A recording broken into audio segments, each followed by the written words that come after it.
All right, everyone, I'm going to call this meeting to order. If we could all stand for the Pledge of Allegiance. I pledge allegiance to the flag of the United States of America and to the republic for which it stands, one nation, under God, indivisible, with liberty and justice for all.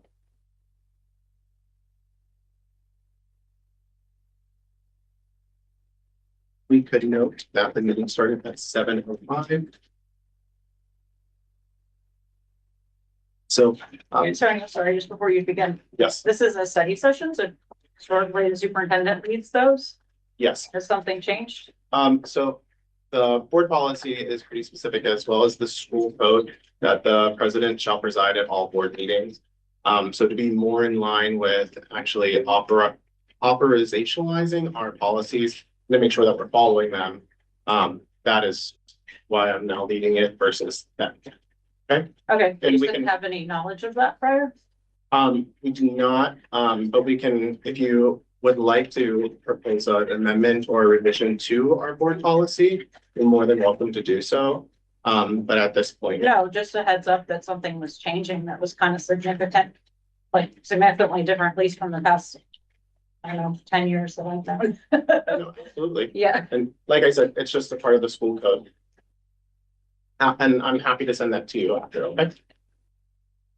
So good evening, everyone, and welcome. It's great to see so many faces here tonight. I know that the weather has played a significant role in all of our lives over the past week, and you know, I truly appreciate you all being here, even despite this continuing cold. I also wanted to take a moment to recognize Black History Month. This month reminds us of the profound and lasting contributions Black Americans have made to our society, whether it's across science, history, education, politics, or even activism. Our nation wouldn't be what it is today without that strength, brilliance, and perseverance of people from diverse racial and ethnic backgrounds. Over the weekend, I came across a video that really resonated deeply with me, and particularly given the conversations happening in our community currently and across the country. And so I wanted to just share what that creator referenced. It was a quote from Audre Lorde, and it said, "I am not free while any woman is unfree, even if her shackles are different from my own." That sentiment remains true today, that we are all not free until all of us is free. And regardless of where we may fall on any political spectrum, right, there is a fundamental distinction between politics and human rights. Every member of this community has an inherent right to be treated with dignity, respect, and humanity at all times and without exception. And as a school district and as a community, we should continue to strive to uphold those same values for one another, but especially for our students. And so to do anything less, I really think would fall short of the legacy and the progress that have been built by those who have come before us. So again, I thank you. And with that, I open tonight's meeting. At this time, we will have remarks from our superintendent. If you would like to make them. First of all, thank you all for your patience. This was the biggest storm we've had in 15 years, and it was a really, really difficult and challenging week for a lot of different reasons. But we appreciate the public's trust in our administrative recommendations, and I assure you we put a lot of time and energy and resources into trying to make the right decision. I wish we could make everybody happy, but do our best to make the best decisions for the kids. Second, I want to congratulate all of our winter sports senior athletes. The winter season is winding down. We appreciate our seniors and all of our student athletes. Our bowling senior night occurs after school tomorrow at Nesbitt Lanes. I believe that's our last senior night. And then we won, Dr. Turk, if you could just share those AP, if you don't mind real quick, we won some awards. On the end. Is on the end. Oh, okay. Pay attention a little bit later. We got some really exciting news to share with you in regards to our AP students. So we're really excited and proud for that. That's all I have. Then without further ado, we'll roll into our presentations. Our first presentation will be by Miss Molly Walsh. the 10th Street PTO president, and she'll provide us with an update for the outdoor space. Stand up, come up, or? You can come right up here. Whatever you like. Go by the screen. Yeah. Oh, yeah, if you need to touch it or Yeah. anything around. Yeah. So, we were just here, the PTO presented in September for the outdoor classroom that we are donating to the school for 10th Street Elementary. As I mentioned in the fall, we had some funding that we wanted to contribute to the school, and we kind of did a national search on some ways people spend down some money that they have. So we did some surveying of the school teachers, and this was the idea that we came up with the outdoor classroom. It's been a plan of ours for a couple of years, so we're really excited about it. Getting the approval in the fall, we met with contractors and we decided with Recupero is going to be the contractor that's going to put it together for us. This year, you can see we picked a furniture company that provides wooden logs and things like that. It's going to be really cute for the kids to have. They'll have 4 big logs and some side tables, and then some student stations up front. There's some visuals of the stuff up there.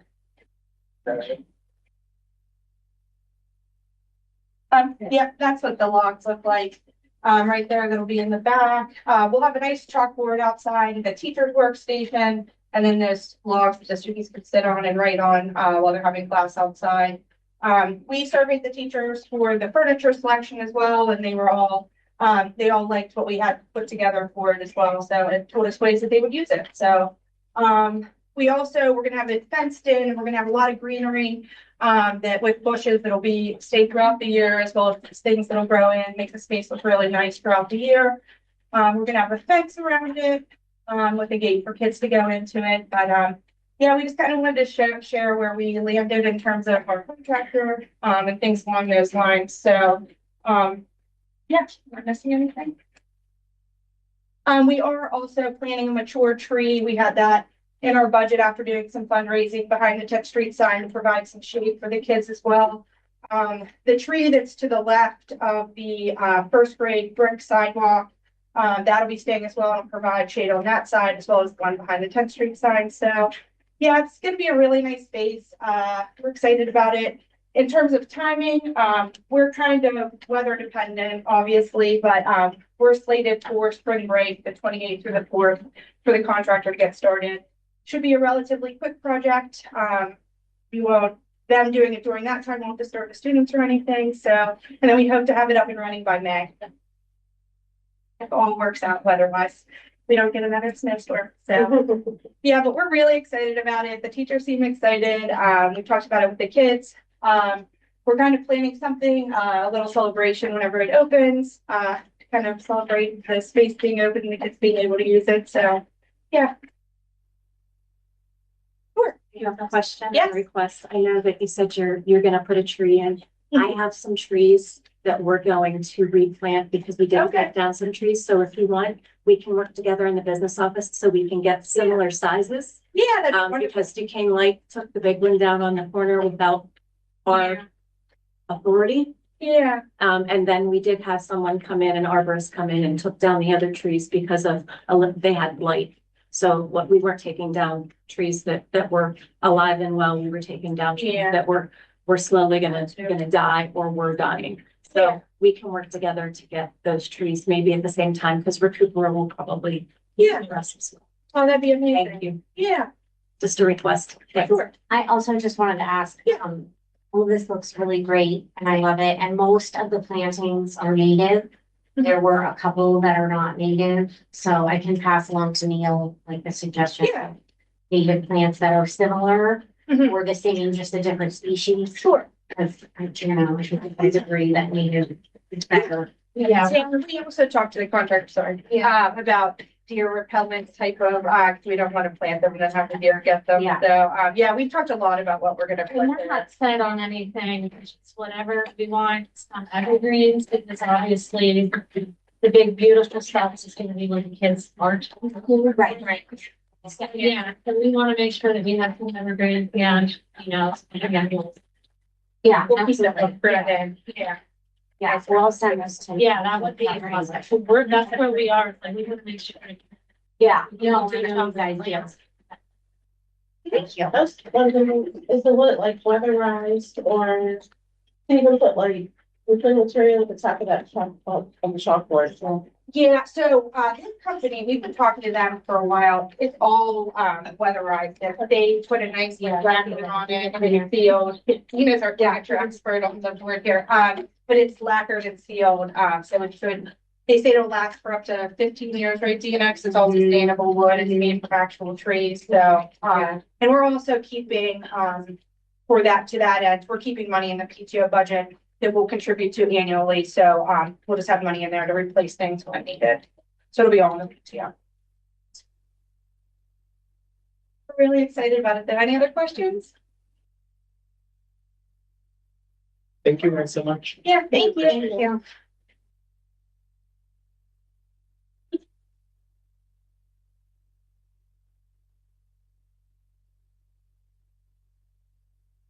So our next presentation. Oh, sorry. I have not even yet. You're good. I was waiting for you. I saw you walking around. I was like, Get more chairs.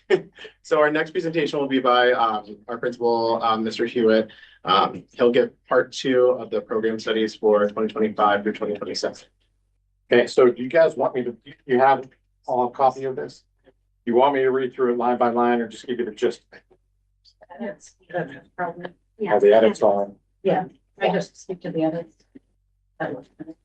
Well, this is the whole thing. It's brand new. So the college and high school is new, brand new language. It's not an edit.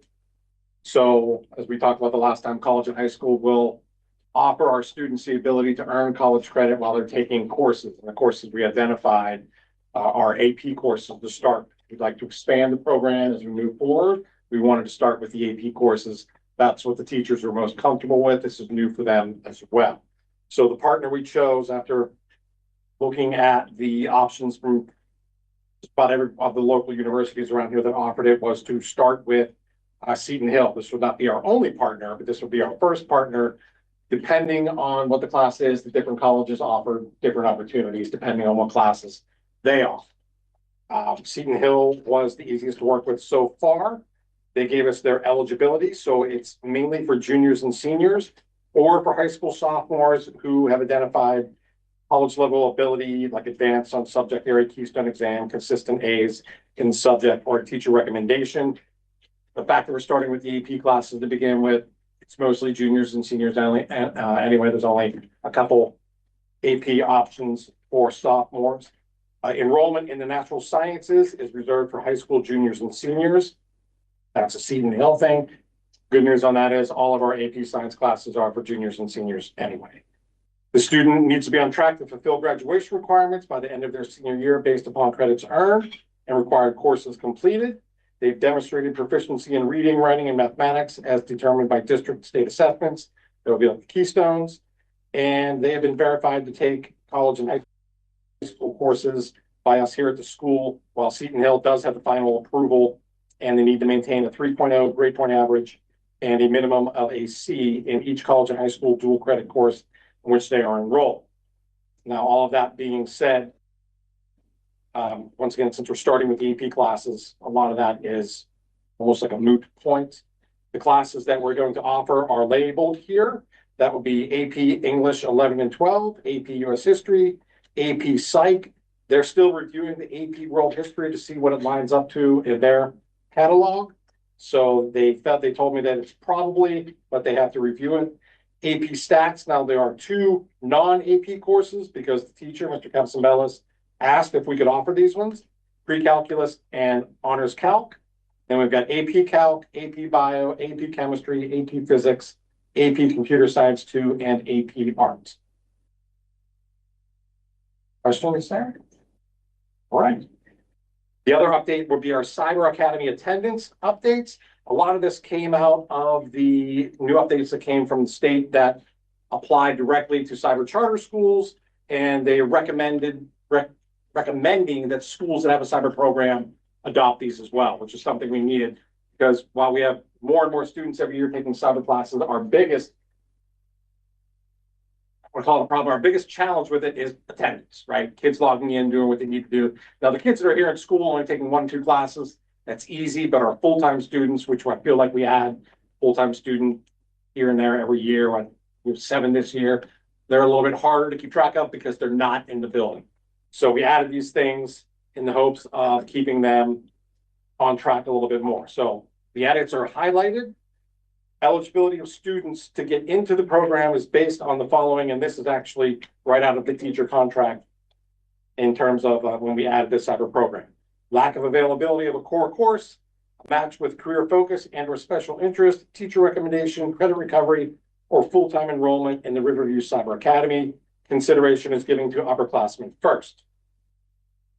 The responsibilities and opportunities that we added: meet with your school counselor to determine eligibility and course options. First-time students must complete an orientation meeting with the Cyber Academy principal. And then here's the specific things dealing directly with attendance. A reminder that cyber classes run on the same schedule as in-person classes, and each quarter must be completed by the same date as in-person classes. To be considered in attendance during the school year, this was the big one. Student enrolled in the Riverview Cyber Academy must actively participate in online instruction not less than 2.5 hours per week per course, so a half-hour a day per course. Student will not be granted credit for any semester course if absences from that course total more than 7 hours per semester, or for any full year course that total more than 14 hours for the year. Student is not considered absent from class if they have logged into the cyber program and remained active during the minimum period required per week. We stole that directly from Seneca Valley, who we do our cyber programs through. Students are required to meet with their cyber instructor at least once every 2 weeks per course to review progress, to discuss concerns and check in. The instructors will set up the meetings with their students. That is directly for our full-time students, since our part-time students are here in the building and we can see them on a daily basis. Full-time and students completing their ELA courses in the cyber program are responsible for completing the college and career readiness tasks through Naviance as a graduation requirement. It's not new, it's just a reminder. PSSA and Keystone testing, also not new, but just reminders for students that are full-time. In Pennsylvania, PSSA and Keystone exams are taken at the end of the course in which the specific content is taught. This means that students will take the ELA, math, and science PSSA at the end of their 8th grade year, or the biology Keystone at the end of their 9th grade year. So for example, ELA, math, science, which is 8th grade only, taken at the end of the 7th and 8th grade. The Algebra 1 Keystone could be taken at the end of 7th, 8th, 9th, or 10th grade. The biology Keystone will be taken at the end of the 9th grade year, and the literature Keystone taken at the end of the 10th grade year. So we've never really had a problem with this. It's, the kids come in, they take the exam, they go home. All Riverview Cyber Academy students are Riverview students and are encouraged to participate in any and all of our athletic and extracurricular activities. Just another reminder, nothing new. Communication is a key aspect for any student, whether it is in person, face-to-face communication, or electronic communication. Cyber students are encouraged to keep in touch with their instructors, counselors, and administrators. And students that are not attending cyber courses or are habitually truant can be removed from the Riverview Cyber program and will return to in-person classes. It's a lot there. Really, most of them just reminders. The only new things are really the half-hour a day sort of requirement that we're going to keep a closer eye. Good. Okay.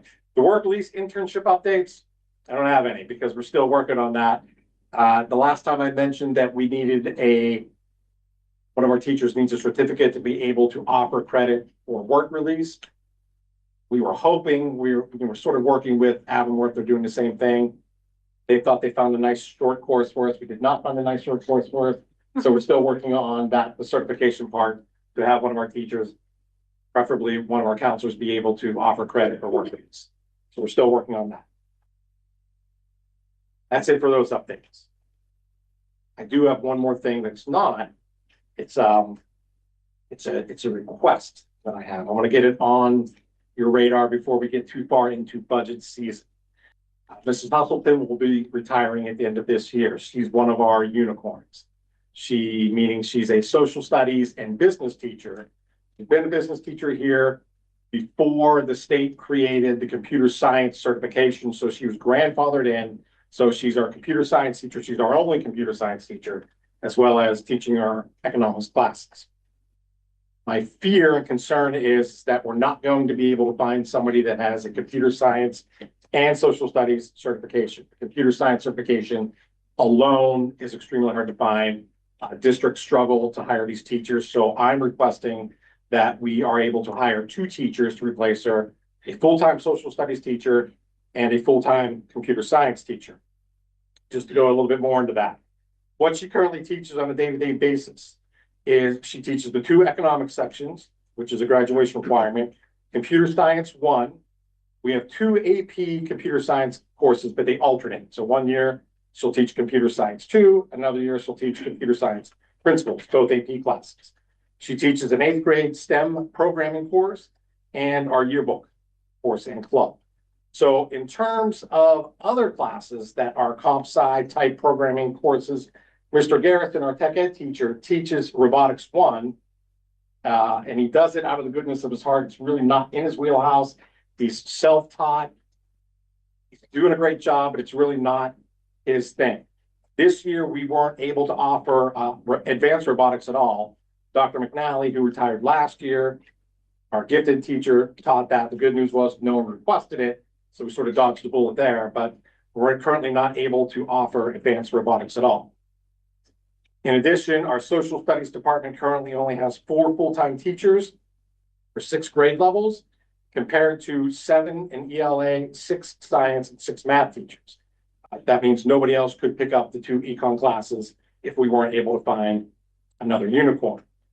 Also, when we cut the social studies position several years ago, we shortened the 7th grade ancient world history class to only a semester, opposite a speech class in ELA, to be able to spread the classes out amongst the 4 remaining teachers. So the reason I'm asking, here are the benefits. If we had 2 full-time teachers, the comp sci schedule would look something like this. Comp sci 1, we could do 1 or 2 sections. We currently only have 1. And I think most of you here on the board have heard me talk about electives as well. We're very elective poor, which means that as a student, to get your additional graduation elective credits, you got to take what fits in your schedule. So most of them are singletons, meaning they're offered 1 time a day. So if you wanted to take computer science and you don't have a spot in 4th period, you're not in computer science, which means you're not taking AP computer science. So we struggle with that. So it'd be great to offer 2 sections of that. We could then offer the APs simultaneously, or we could still alternate those based on student need and requests. Robotics 1, advanced robotics, the 8th grade STEM programming, that would all be computer science. So we would literally double our daily offerings of computer science classes from 3 to 6 in a given day.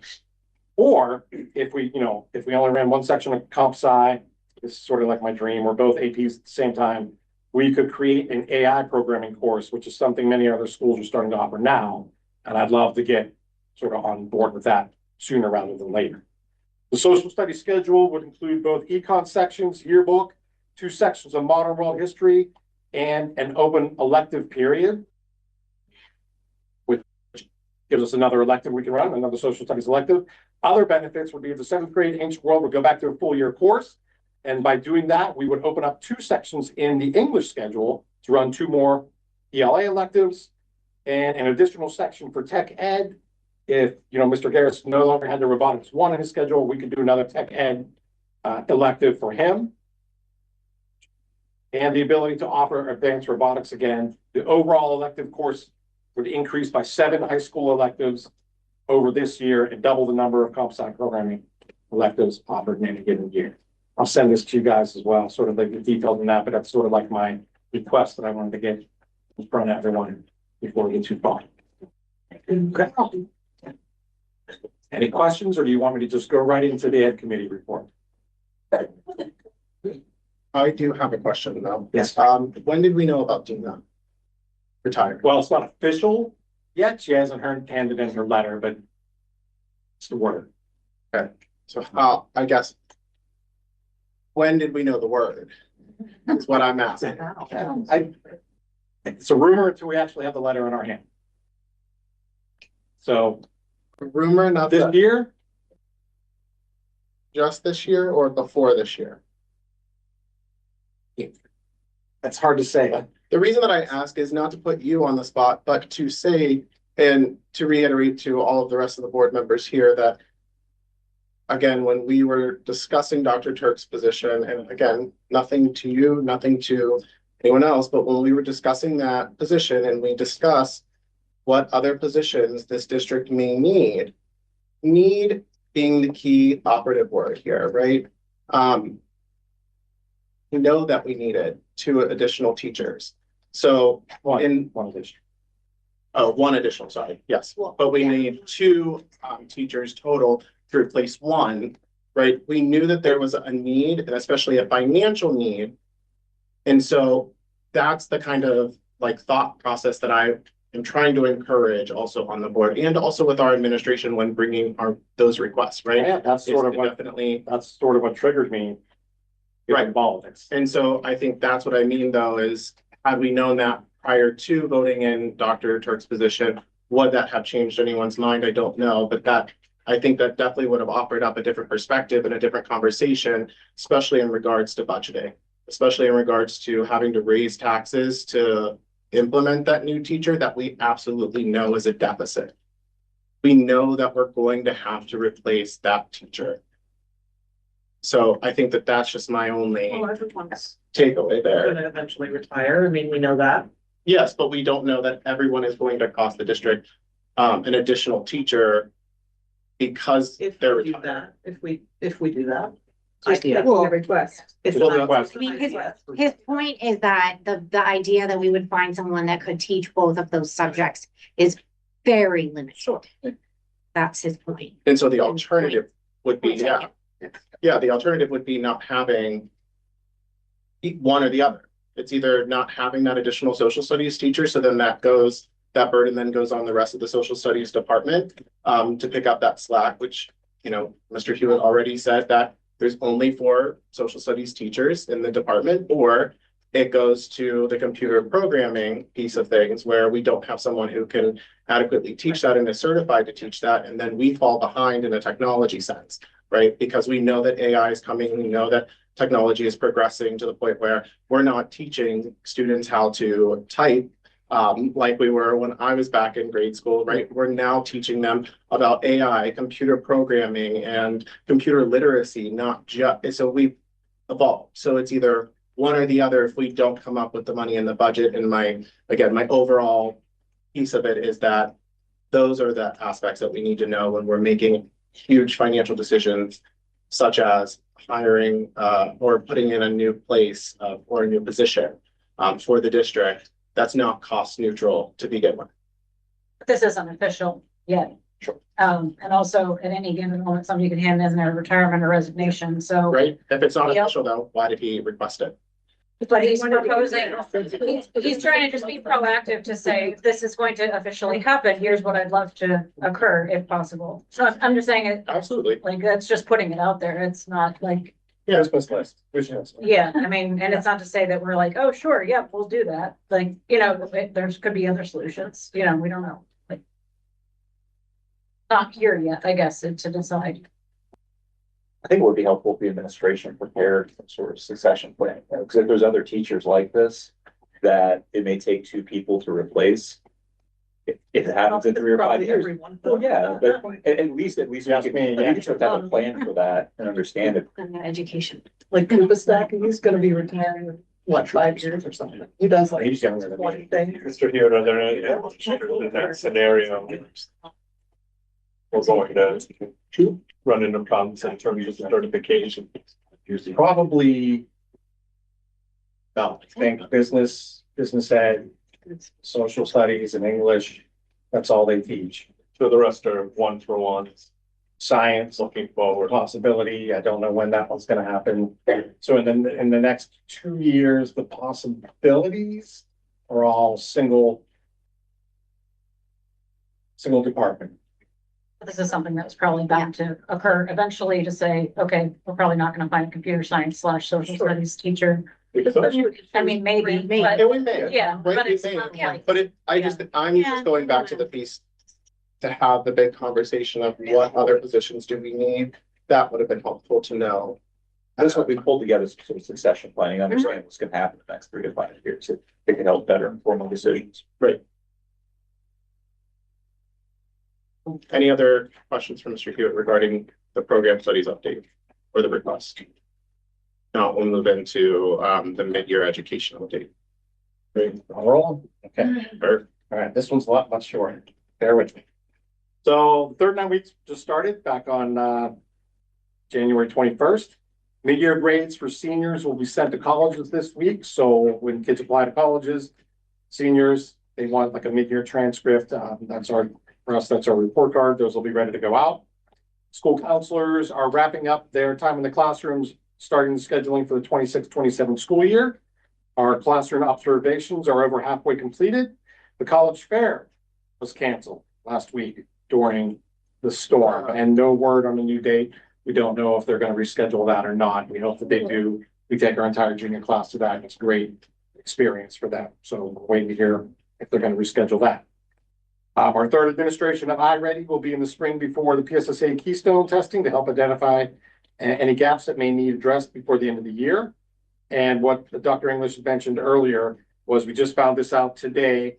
The Riverview High School class of 2025 has earned a bronze recognition on the 2025 AP School Honor Roll from College Board.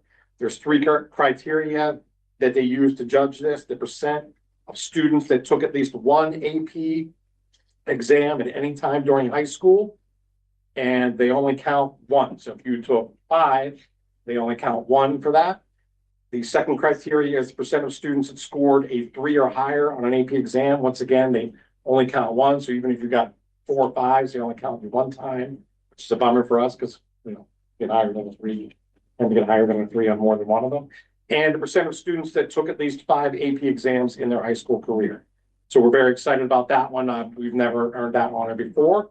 And then we found out when we were reading the letter that we got saying that we won that, we were also recognized with something called the AP Access Award, which honors schools that encourage more low-income and underrepresented minority students to take AP courses. So very excited about that. And those were all just posted in the last 2 hours on our social media outlets.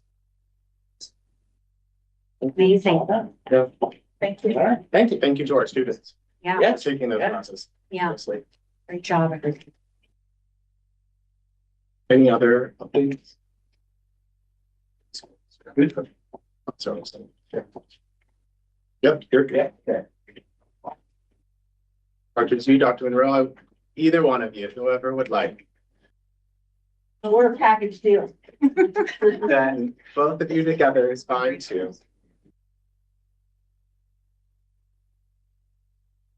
Elementary, grade 2 at Verner recently completed a Greek mythology wax museum, stories research gods and goddesses dressed in character, and delivered informational speeches to families during a January 16th event. Our target assistance program started just this week because of the weather, so we had to move it. There's a criteria. Our teachers look for certain students in our iReady threshold for reading and math and offer them extra support after school. Grade 5 at 10th Street Elementary is preparing for a wax museum focused on historical figures, including U.S. presidents and first ladies. Students will present their research to classmates and families on Thursday, February 12th, demonstrating strong research, writing, and presentation skills. The elementary science fair for all students grades 3 through 6 is February 27th. It will be held at the 10th Street Gym at 6 o'clock, providing students with opportunities to conduct experiments, build models, and present their work to the community. STEAM learning across both buildings done by Dr. Favo in grade 6. The STEAM classes at both buildings had a float parade. The students designed floats and then coded the floats to move and travel across the floors, integrating engineering, coding, and creativity. At Verner, our school-wide positive behavior has end of 9 weeks assembly.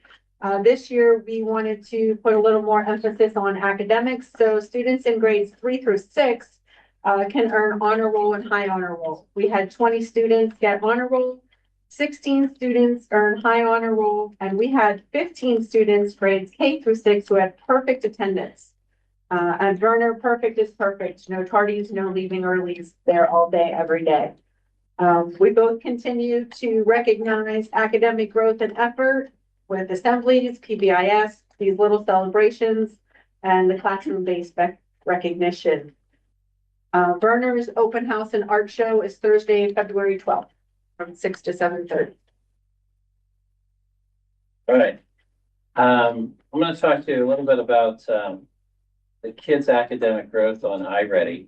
In math at Werner, we had more than half students performing at or above grade level, and 76 of them were within 1 grade level, which is great.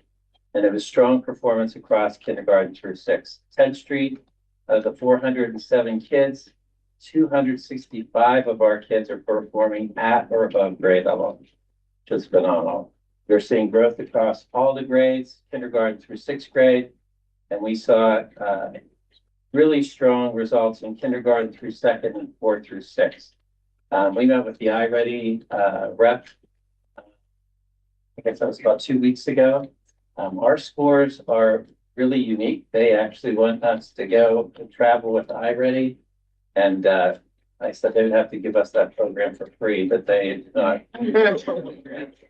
Good ask. Yeah, my results are really, they're unique. Reading, out of the 163 kids, 90 of them were at or above grade level at Werner, and they showed growth in phonics, vocabulary, and comprehension. And their primary grades are showing really good, strong foundational skills. 10th Street, out of the 408 students, 306 were at or above grade level, which is great. And our strengths are in comprehension and informational text. And this is a result of us being instructionally aligned, making sure we're implementing the district curriculum, which this year we have our new math reveal. Teachers still love CTLA, and we use TCI in our new science program as well. So we're seeing growth in both reading and math, and we're excited about that. As far as sort of our wish, a couple years ago, for the special schedule, we pulled guidance counselors for 4th and 5th grade. And we added STEAM. We sort of added that on to Dr. Favo and her gifted responsibilities. So we've explored this idea of having this STEAM/computer science sort of person. And if you had that person, you would gain a lot. One person would gain us all the guidance counselors back in the buildings, their own buildings, all the time.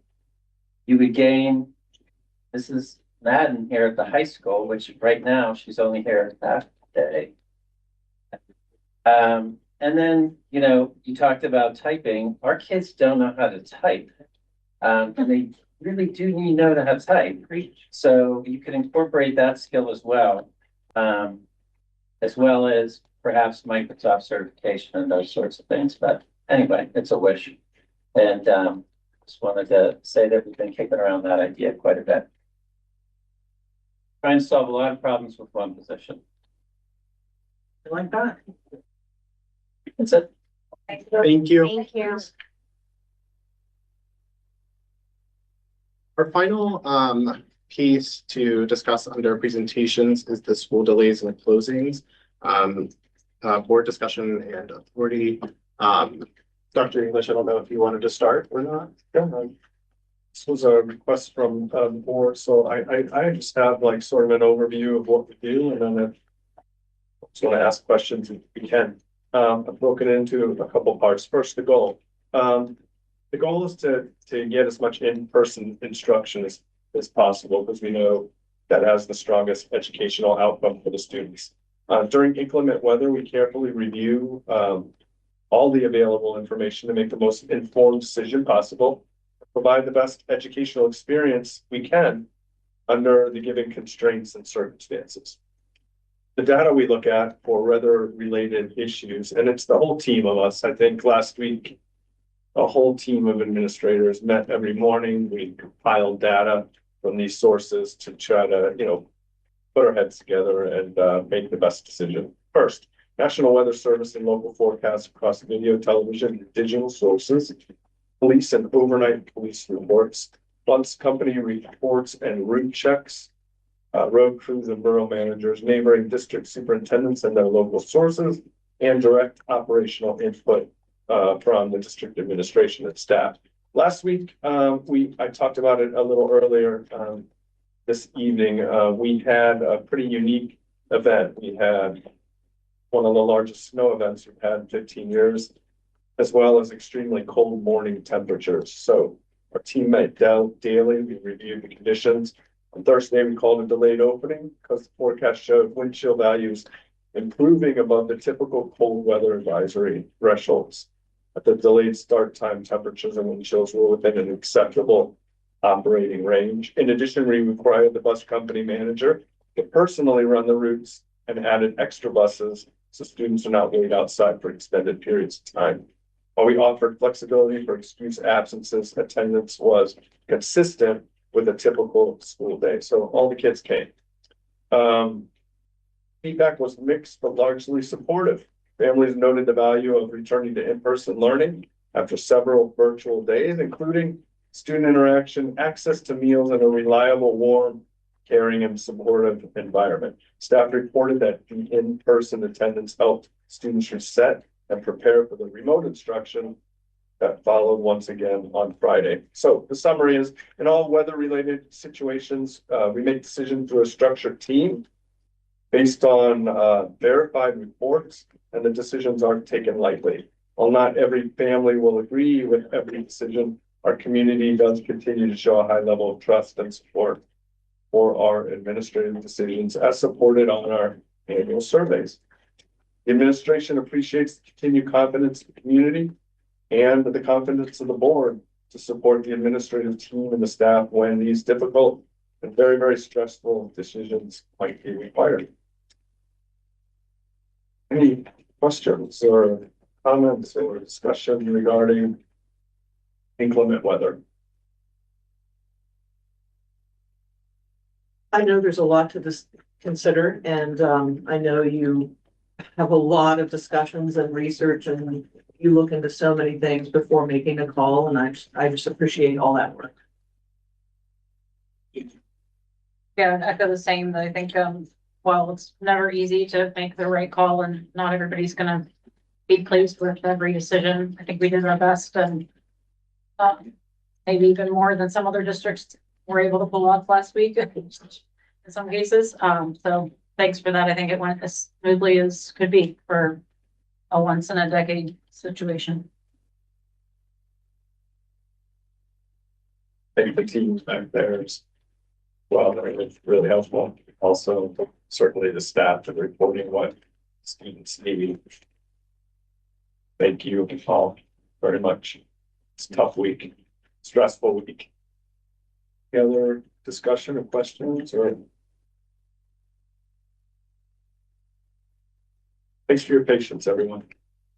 Let's hope it doesn't happen again. I also wanted to thank all the parents for helping the kids like get their computers going and to helping to make it successful as well.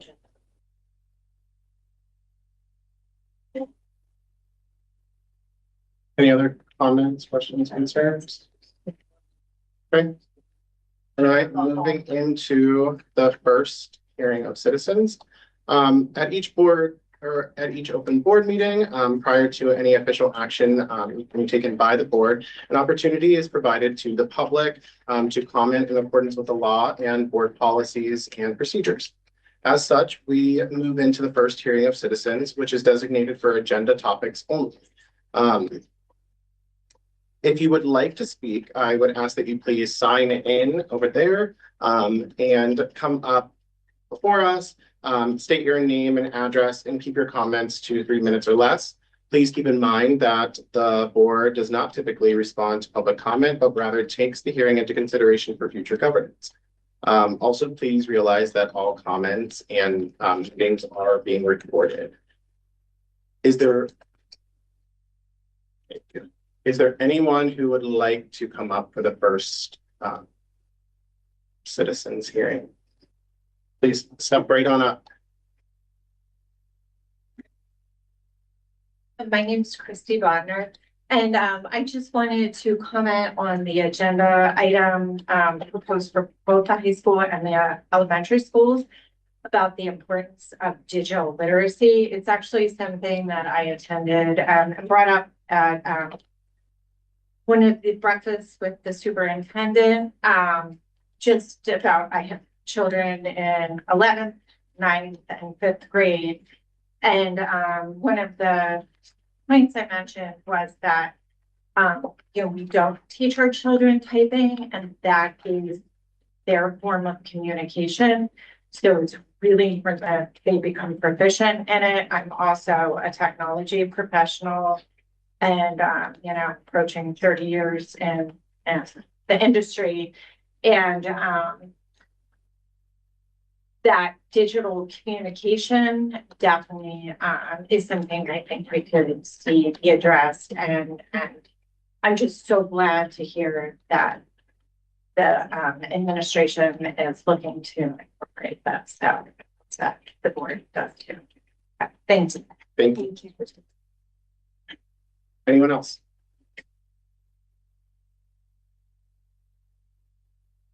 Yeah. We will move forward. Please keep in mind that there is a second hearing of citizens at the end of the meeting. Should you wish to make a comment on anything, actually, not only in regards to what is the agenda topics for consideration tonight. Okay, perfect. Awesome. Well, then we will move into our section number 5, which is the discussion and review of potential motions for approval at our voting meeting next week.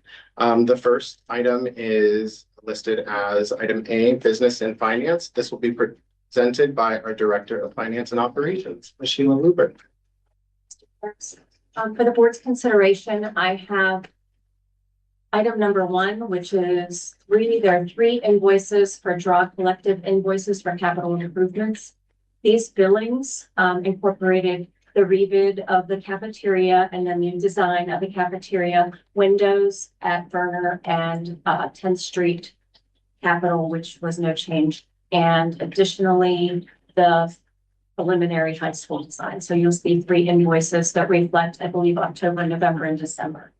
I just received those during a virtual day. That was in recalls. The second item for consideration is authorize the Director of Finance and Operations to solicit bids for contracted school bus transportation services. We had a contract that I believe the district signed in 2019 that went through 2024. We did approve 2 extensions to that contract, which was allowable at the end of the initial contract. At this time, I'm requesting approval to go ahead. I have a draft ready. It's a pretty lengthy document, and whenever I'm done reviewing it, and the superintendent has also reviewed it, send it off for MBM blessings, and then we'll get that put into a legal ad and hopefully get something approved in April or May for a July 1 start.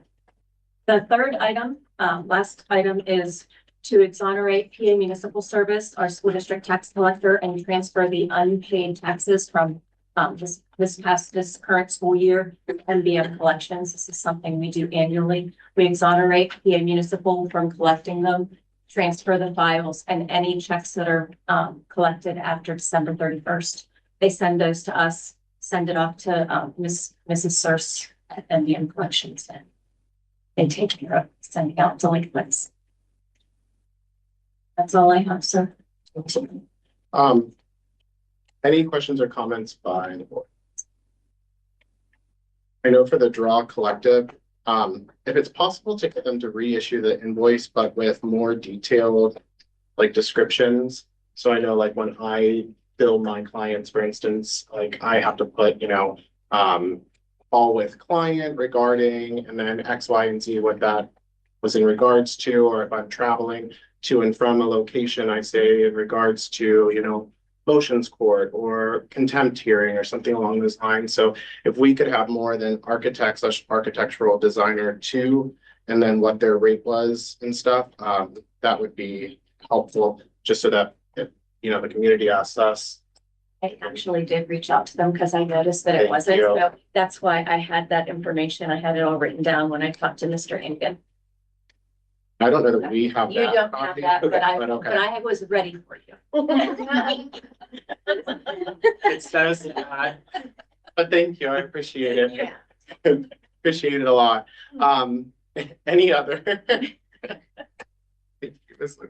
Any other comments? I just wanted to highlight that I reached out on Ms. Lubert to get like a historical, as much of a historical perspective on the collections, the exonerated collections. To, you know, just be mindful so that we all had information about like how much of that is having to go to collections every year. And obviously Ms. Lubert only has access to, you know, at her fingertips, limited numbers of those years, but I think it's important that we all keep a pulse on that. I'm not loving the Verona numbers this past year, and I don't know if at any point it's like helpful to kind of dig into any of that at all. But it is something that I do think the board should be cognizant of moving forward, because I know that we hit the target that you wanted the community to hit as far as paying on time, but it's something we have to be cognizant of as we're doing budget. And just to clarify, are you talking about the amount that's still outstanding that we're sending to MBM collection, Yes. or that they've collected themselves? No, that's Okay. that's being sent. Perfect, So, because I asked for historical data on for both communities. because the only reason I also say that No, too is absolutely. because it's on the state first, right, to collect the outstanding taxes, and then it gets shifted to our Real No. estate Real estate tax. This is specifically real estate taxes from PA Municipal Service. We send out bills July 1 of every year. They collect up until December 31st. December 31st, they maintain a listing of outstanding bills that have not been paid. They do get a couple of, I say a couple, probably 10 to 15 straggler checks that come in. They hold on to those. They turn over by the end of January, the listing, the unpaid listing. I take that in, I take the checks that they send us, which I think this year was about $14,000. But as you can see by the numbers and what I shared today, there's a lot more. There's close to $400,000 that goes unpaid that I then transfer over to our delinquent tax collector, and then they start the collections process, which has been incredible in the past 3 years since we've hired. And I guess I just mean to say, we don't pay PA Municipal to collect the taxes from the year that they're collecting them from, correct? PA Municipal, they receive a commission. Oh, okay. Yeah, they do receive a commission. So then do we have to send them to PA Municipal first? PA Municipal is our. That's right. It is Oakmont and Burroughs. Yeah. Any other questions for our Director of Finance and Operations? Once, twice. So next we will move into item B, which is agreements and contracts and resolutions. This will be presented jointly by our Superintendent and Director of Finance and Operations. Mr. Paris, first item for your review and agreements and contracts and resolutions for next week is the Pennsylvania School Boards Association's Principles for Governance and Leadership. These are intended to provide a framework for school board members to govern effectively and ethically. These principles are designed to guide local boards in fulfilling their responsibilities in ways that support student success and strengthen public education across the Commonwealth. The board typically approves this resolution every year in January and February. Post it. It's a set of guidelines for the board. And the board has been approving that resolution for, I think, the entire time I've been here, a decade. Second item is the Small Games of Chance resolution from our Riverview Boosters Association. Third item is a contract with Power School to transition from eSchool Plus which is our current student information system, to PowerSchool. For context, PowerSchool bought out eSchool Plus and is no longer updating and providing training for eSchool Plus. All eSchool Plus users now are transitioning to the PowerSchool system, of which we need to do, which is under the umbrella of the same company. PowerSchool is really important for us because they own other really important applications we use, such as Schoology, Naviance, and our curriculum editing and revision tool, UCCI. So we want to move to PowerSchool so then all of those systems talk effectively. I'll turn the last item over to Ms. Luber. Ms. Luber. For your consideration, we have a resolution to approve to pass MBM collections back in 2024, whenever we hired MBM collections to become our delinquent tax collector. We approved a resolution that determined it was giving MBM collections the right to determine under-assessed properties based on an assessed value of being less than 55%. I know that I sound like a broken record when I tell everyone every year that back in 2019, the assessed value, the CLR was 87.5%. In 2026, CLR is going to be 50.14%. That means if a $300,000 house is bought in our district, the assessed value, what we collect taxes on, is only 50.14% of the value of the home. So 2019, 87.9, 87.5, 2026, 50.14. So this new resolution, it gives more flexibility based on CLR for us and for myself and MBM Collections, Jen Sears, who I work very closely with, to determine whether or not to file an appeal with the Allegheny County Assessment to get a truer market value for homes in our district. That's the resolution that I'm requesting.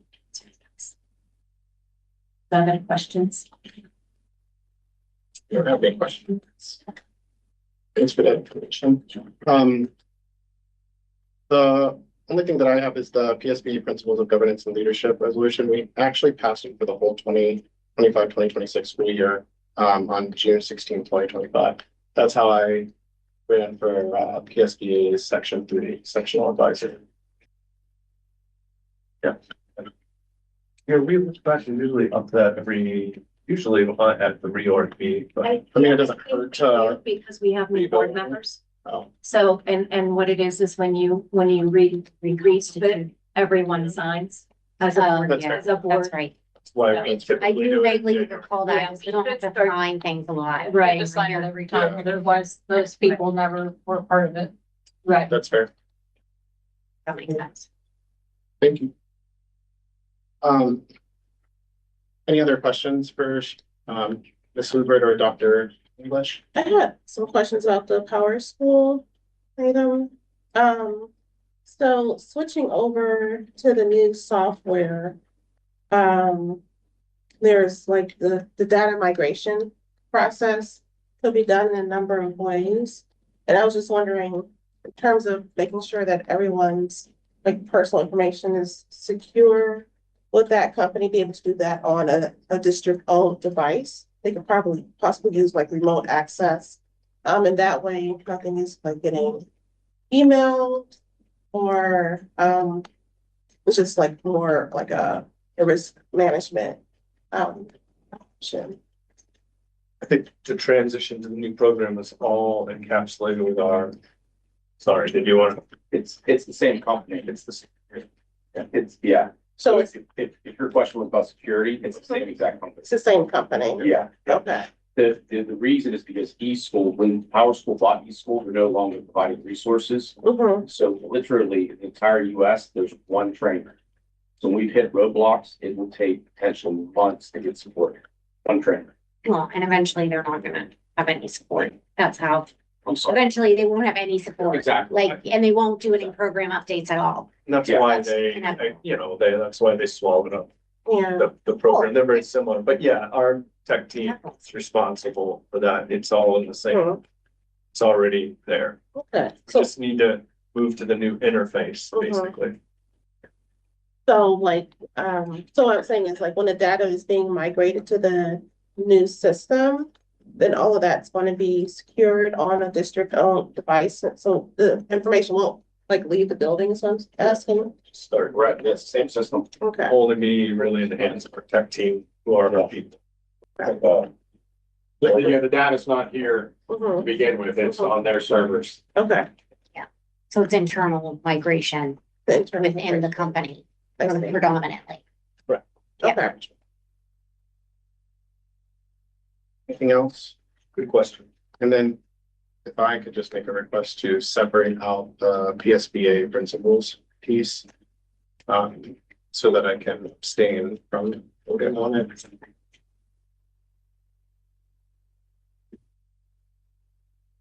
Okay. Moving into, or anyone else? Okay, moving into agenda item 5C, which is board governance and regulations. This will be presented by myself. So the first, and just to clarify as well, so there will be a review of one of our policies that was revised, and then a discussion about the second policy separate. Is that okay with everyone? Okay, I just want to make it known to the community so that you know that the 005 board policy is on its first reading tonight. And then when we get to the second one, we'll discuss that more. So in regards to board 005, that's our organization policy, but more specifically, the amendments that I had for this were realistically in line with the law as it pertains to removal of board officers, including our secretary, our treasurer, our vice president, and myself. And then as well as making sure that Dr. English is an ex officio member of all of our board committees. He currently attends all of our board committee meetings and gives comments and stuff, but we want to make sure that he's recognized as that ex officio member so that while he can't vote, he can provide insight and discussion into things. So it's just kind of making it more in line as to what already happens. And then the other bigger piece is spelling out our committees and our delegations. We actually don't have a place where they're spelled out currently. As it pertains to our board policy, it just says our standing committees, but making sure that we have what standing committees are actually in existence down somewhere. And then in addition to that, there are two new committees that I'm also proposing. Well, modification to one and a new addition to another. So modification to the one would be education committee. Instead of it just being the education committee, I would propose that it be the education/curriculum committee. I think it makes complete sense. And I also think that the education committee kind of already does that. They work with Dr. English and the other administrators to talk about new curriculum that may be brought forth to the district. So for instance, last year, correct me if I'm wrong, was the science program. The year before that was the math program. And I think this year they're looking at the social studies program. So it makes sense that that committee is also in those discussions as the board are the ones who actually vote on and approve the curriculum and information that's being taught to our students. The second one would be the new committee, which would be personnel and negotiations.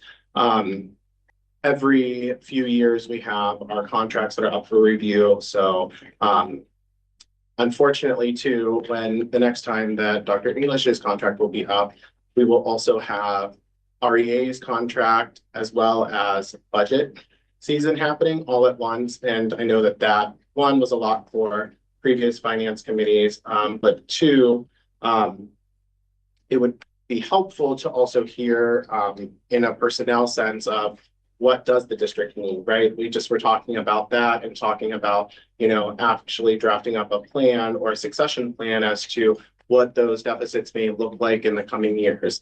What it looks like in regards to hiring potential candidates, how many candidates are actually applying for positions. It would be great to know those statistics, right? How many people are applying for positions within the district? How many people are moving on to the next process? How many people were qualified in the first place when they applied to those positions? And then, you know, how did we dwindle it down? Having those types of criteria, those types of conversations and stuff, I think would also then help the board out a little bit when, you know, we have those requests, because then, you know, we've been thinking about them for some time, or, you know, we've been discussing what may need to be brought up to the board for consideration in regards to personnel and hiring. And then those people as well on the negotiations, the personnel committee could help with the actual negotiations when it comes to contract review, so that, you know, we know as a board who those people are going to be ahead of time, versus picking them as contracts come up for review. Does that make sense? I don't know if anyone has questions, if you've all had a chance to look over this. Yeah.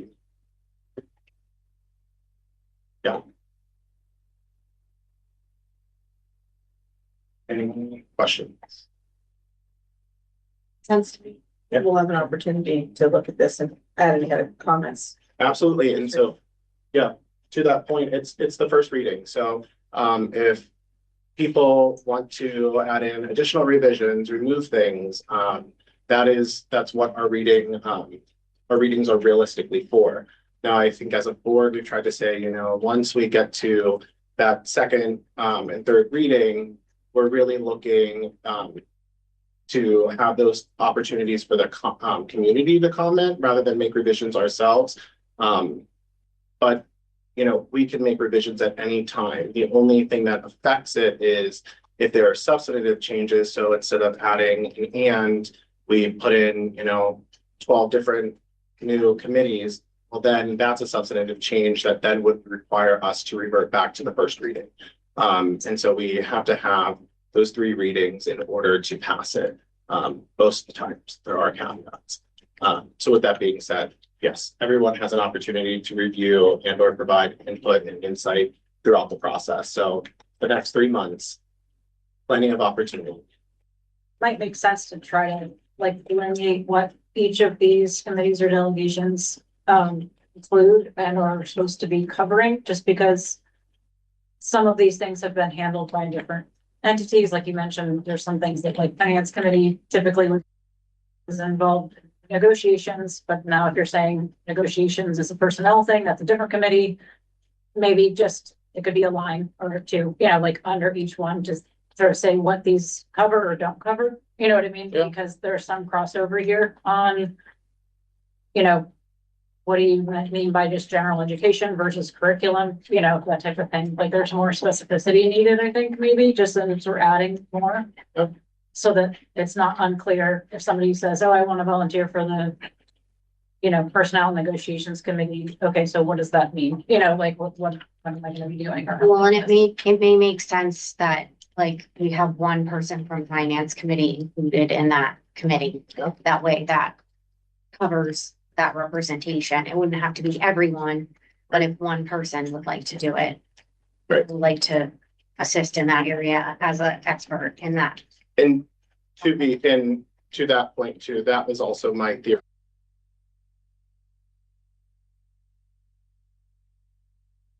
Dr. English in as the ex officio member of all committees. So then that way, should a person from finance not be able to sit on said committee, Dr. English would sit on all committees and ensuring that those conversations and or information was transpired throughout all committees. You know what I mean? So Yeah, there's no just try- information vacuum. Yes. Also keeping in mind that like now we're up to 9 different delegations and committees. There's only 9 of us, obviously. So it's not like we're grabbing more people from the public to join these things necessarily. So we want to be mindful, I guess, of, you know, saying, okay, well now everybody's got to be on 2 or 3 things, you know, and kind of splitting hairs then of still like, oh, I wanted to be on this because this is kind of in my wheelhouse, or I wanted to be on that because I'm a finance person, or, you know, whatever. So I guess just being mindful of like not adding too many different things to the point where like all tripping over each other because we're all on so many different things. No, understandable. So, yeah. And in the document, it's just clicking on the red line over here that shows the track changes, correct? The red is the changes. Right, they don't show up in red until you break that line, so just in case someone's having. Thank you. Yeah, but then I think we do need like a descriptor for each of these now, just since they're getting a little bit more specific.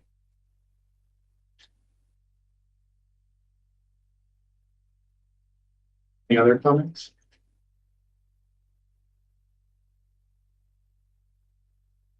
I'll provide those for our next meeting, and then we can review and revise those before moving on. Cool. Awesome. So the second piece is our student and staff safety and access to education policy.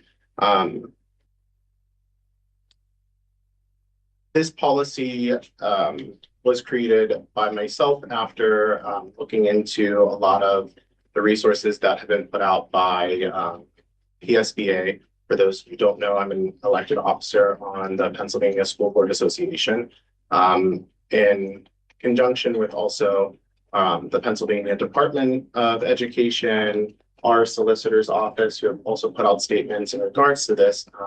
But as I'm sure a lot of you have heard, there was an incident in Oakmont last week that involved a person being detained by a federal agency. And I think that that really shook the core of our community as a whole, but also as our district, because, you know, we may not have thought that that was possible in Oakmont. I think we continue to learn that anything is possible. And it's just one of those reminders.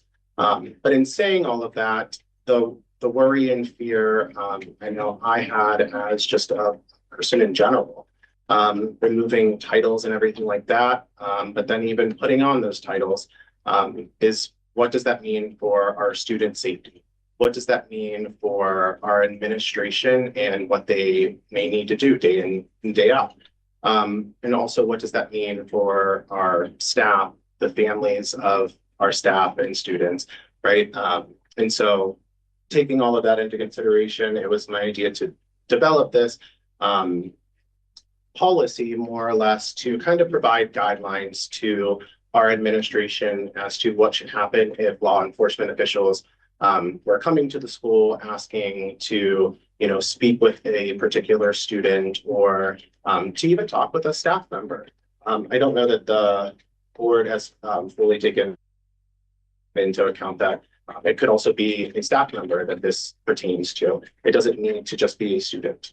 It could be truly anyone in our district. And so to kind of provide that reassurance to our community members who are sending their students here day in and day out, and then our staff who's working here day in and day out, as well as to ensure that our administration has the guidance and then the leeway should a board policy be in conflict. One of the discussion pieces that, you know, I've had with some of the board members is that in the event that, you know, we excuse absences for certain reasons, and this is just the one example that I can give off the top of my head, but should we excuse absences for one reason or another, there is a board policy that discusses attendance. And in said policy, our board has, and it's district by district, there's not an exact set amount of days for truancy, for instance. And so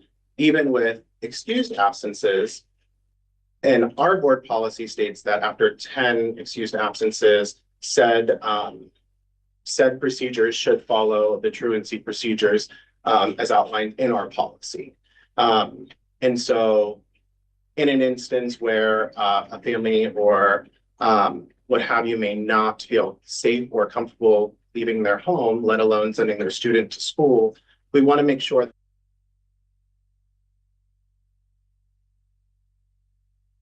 our policies without taking it upon themselves to do so, and then cherry picking, right? Because that can fall into a big cascade of, well, I thought this policy didn't need to be implemented today, or I didn't need to follow that for X, Y, and Z reasons. And so I chose not to for that reason. And I'm never saying Dr. English or the administration would do that willingly, but also if they had to. And what does that look like?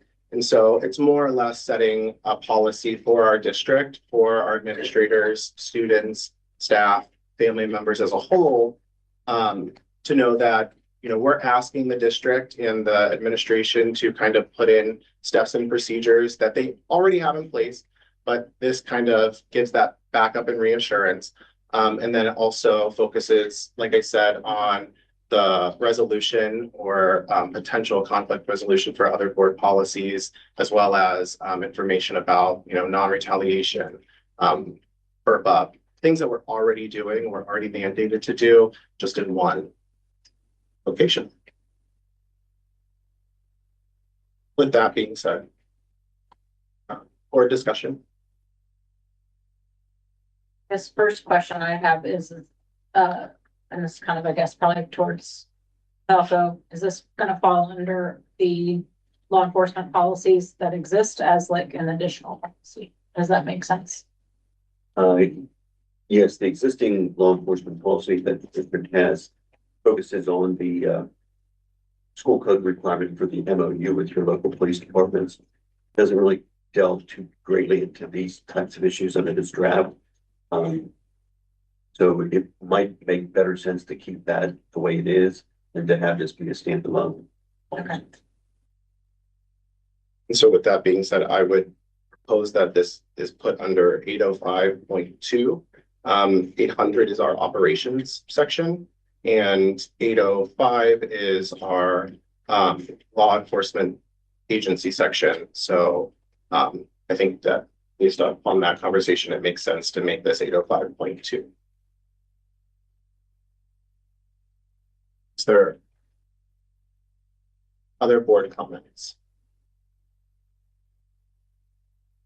I guess I just wanted to say, like, out in the public that obviously what's been going on in our country, as well as what has occurred here, which I don't think it's immune to any of it.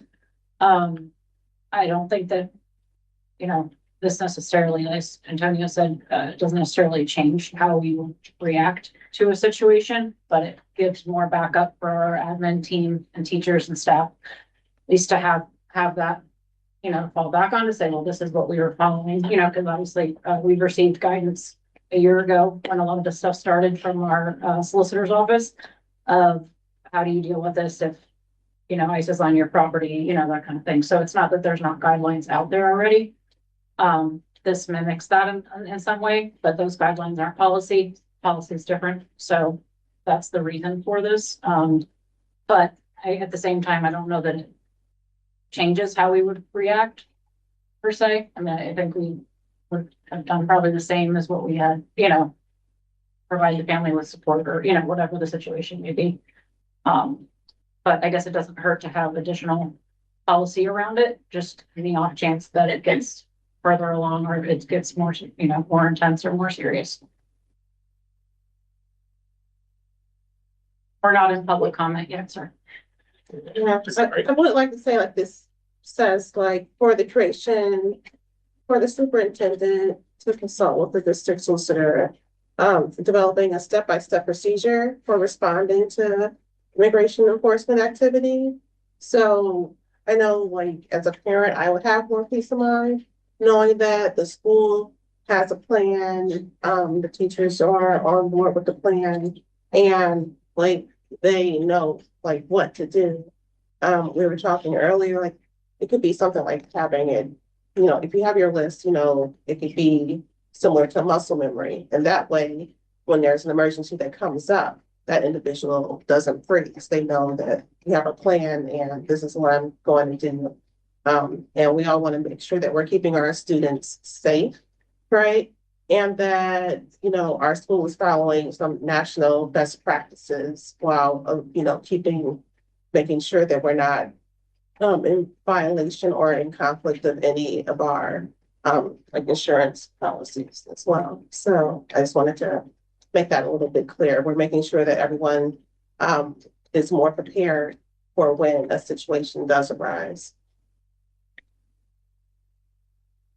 I just wanted to add, as part of our discussion, as a former educator, and I know some of my fellow board members are also former educators. To me, this situation is just like an active shooter scenario. And so we very much prepare staff for that situation. And to me, this is no different. I want everyone to know what to do ahead of time. I do not want anyone to be in a situation where they have to react and make a decision after the fact. It's not fair to our staff and our administration to be in that scenario where they have to make those decisions. It's our role as board members to help them understand and know what to do in those situations.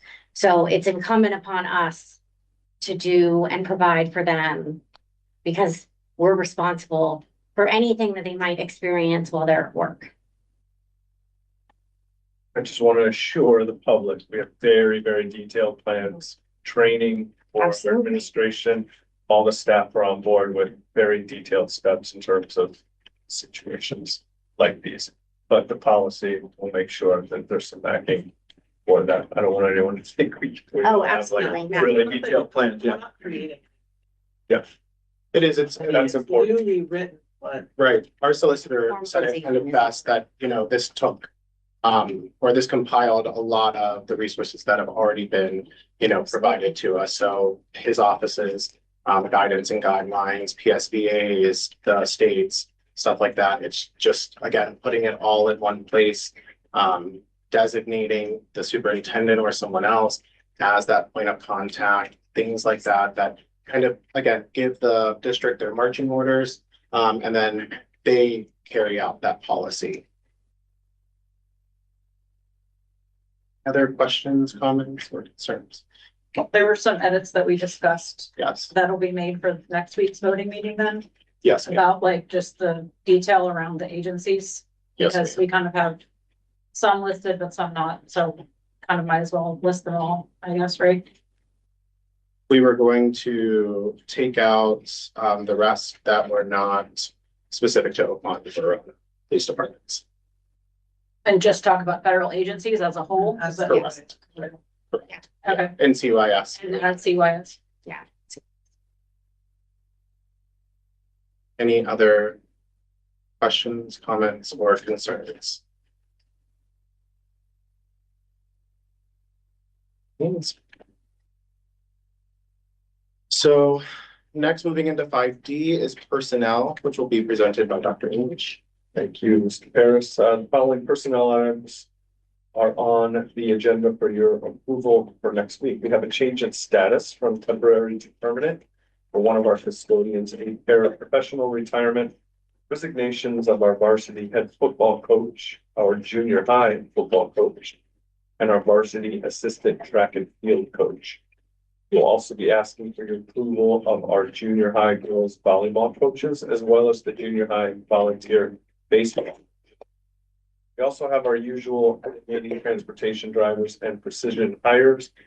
With all of these hires, of course, subject to all related certifications and clearances. Any questions regarding personnel items? Not that I'm not happy for Mr. George, but he was someone. Anyway, that's just my one comment. Hiring replacements in the next couple weeks. Okay. Any questions regarding personnel?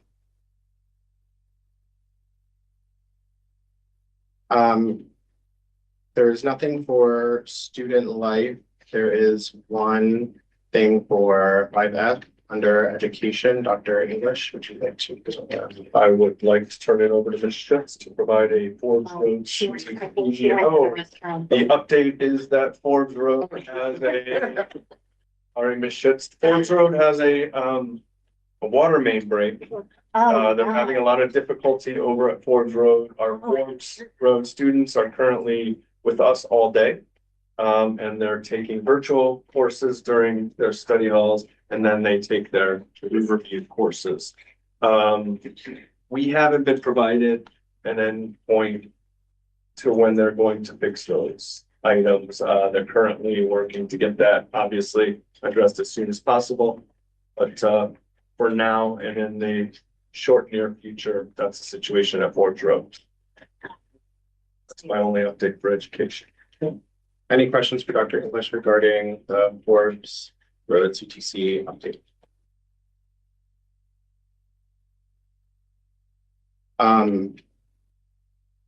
5G will be board meeting minutes. We will have our study session meeting minutes and our voting meeting minutes for January up for voting next week. So please review and make sure that or that they accurately reflect your comments, questions, or concerns throughout the meetings. And last, we will have our second hearing of the citizens. This time, the board will allow an opportunity for public comment in accordance with law and board procedure and policy. And as such, moving into the second hearing of the citizens, this shall be designated for all school-related topics. Thus, if you would like to speak, I would ask again that you sign in and come up, state your name and address, and please keep your comments to 3 minutes or less. And also keep in mind, sorry, one more second. And please keep in mind that the board does not typically respond to public comment, but rather takes the hearing into consideration for future governance, and that all comments and meetings are recorded. If you'd like to come up and speak, you may do so at this time. Over there, there's the camera. I was on the list over there. My name's Richard Williams. I've been a resident of Oakmont since 1953, on and off. Graduated from Oakmont High School in 1961. That makes me a little old. And I'm here fundamentally to thank. Because who would have known?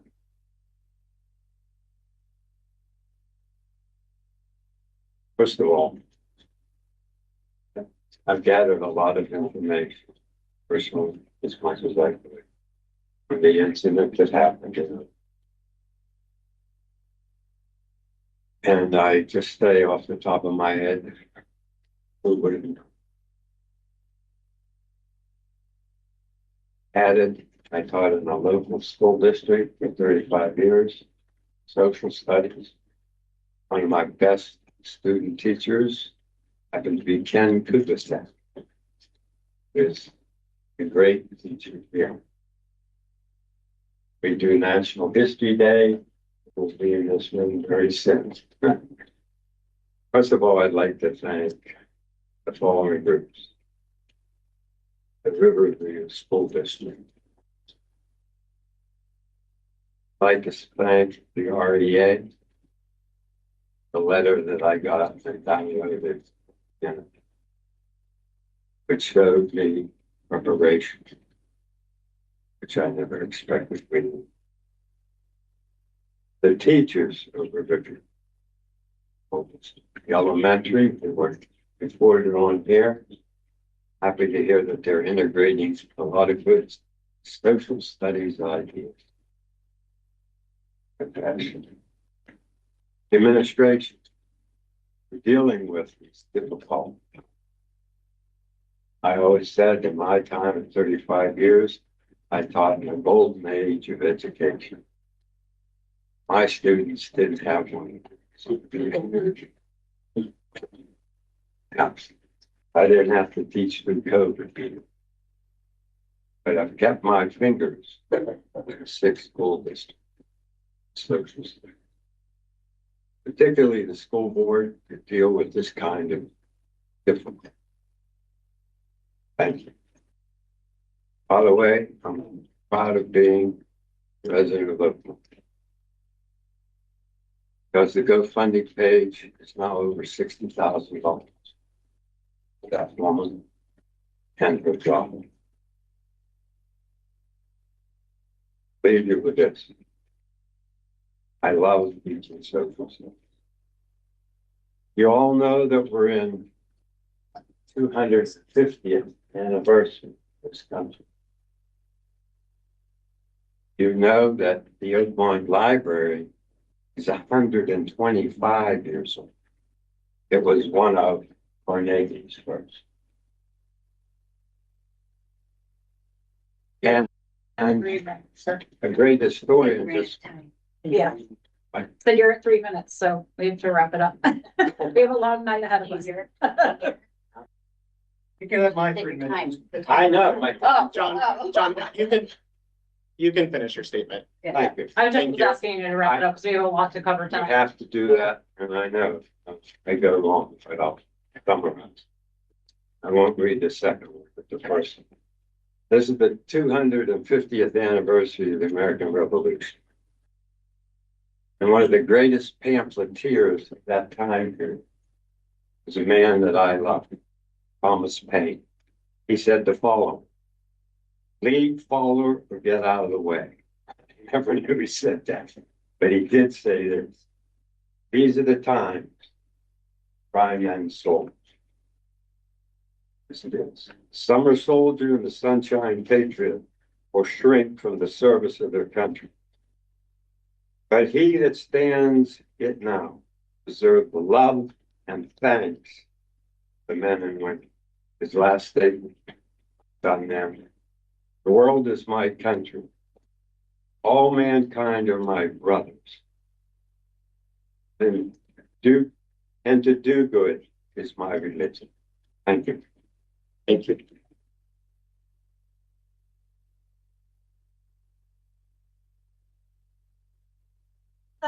Stephanie Grimes, as to my address. 732 College Avenue.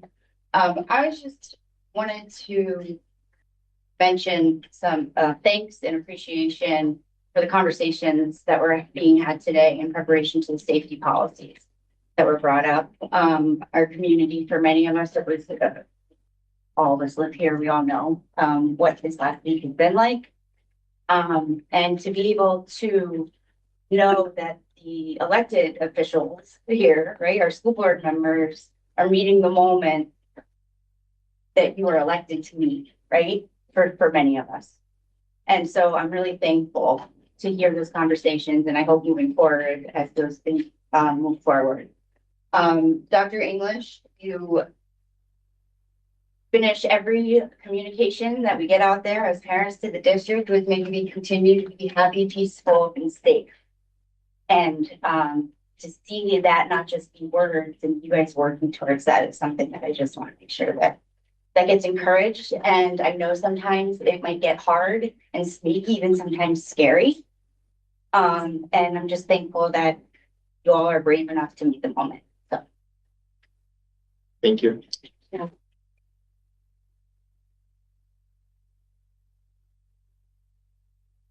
Any others wishing to speak at public comment?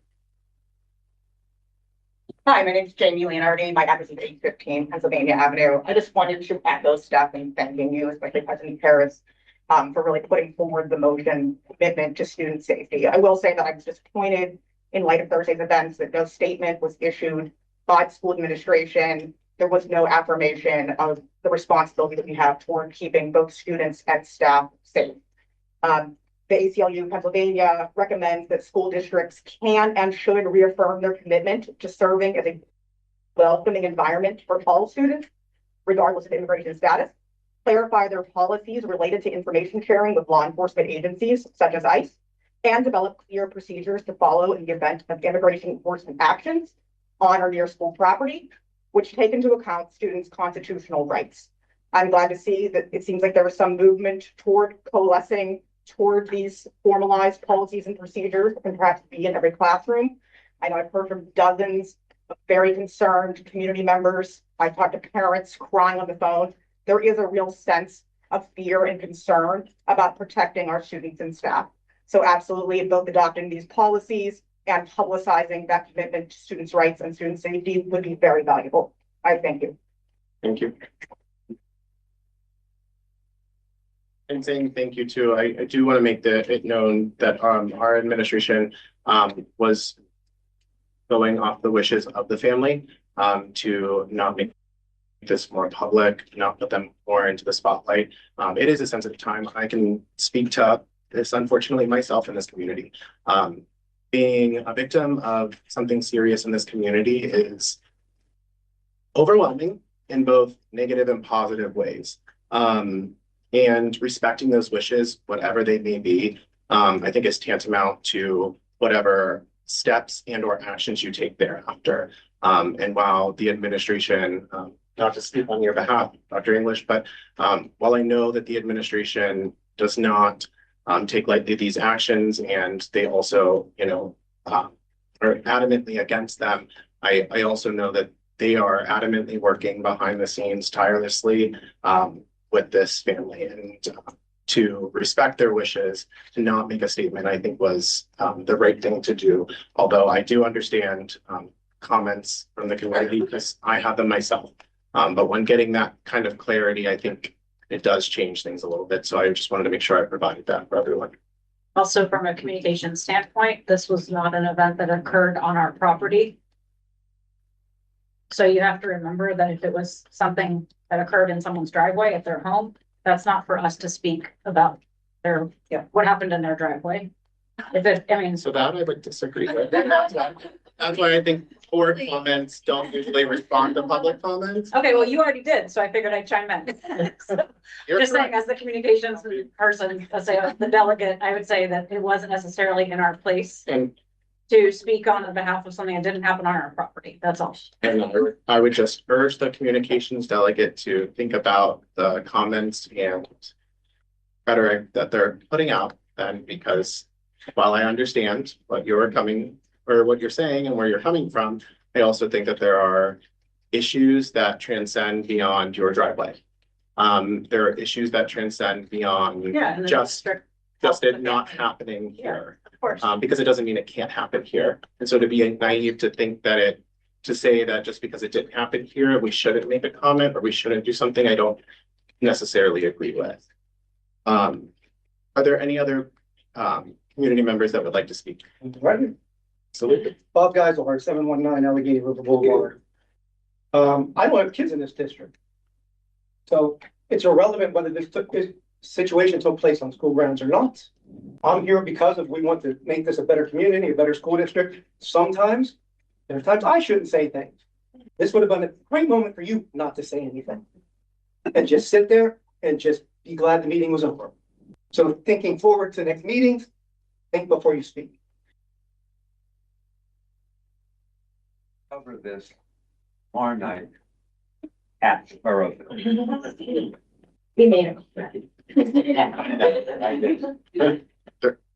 Any other community members wishing to speak?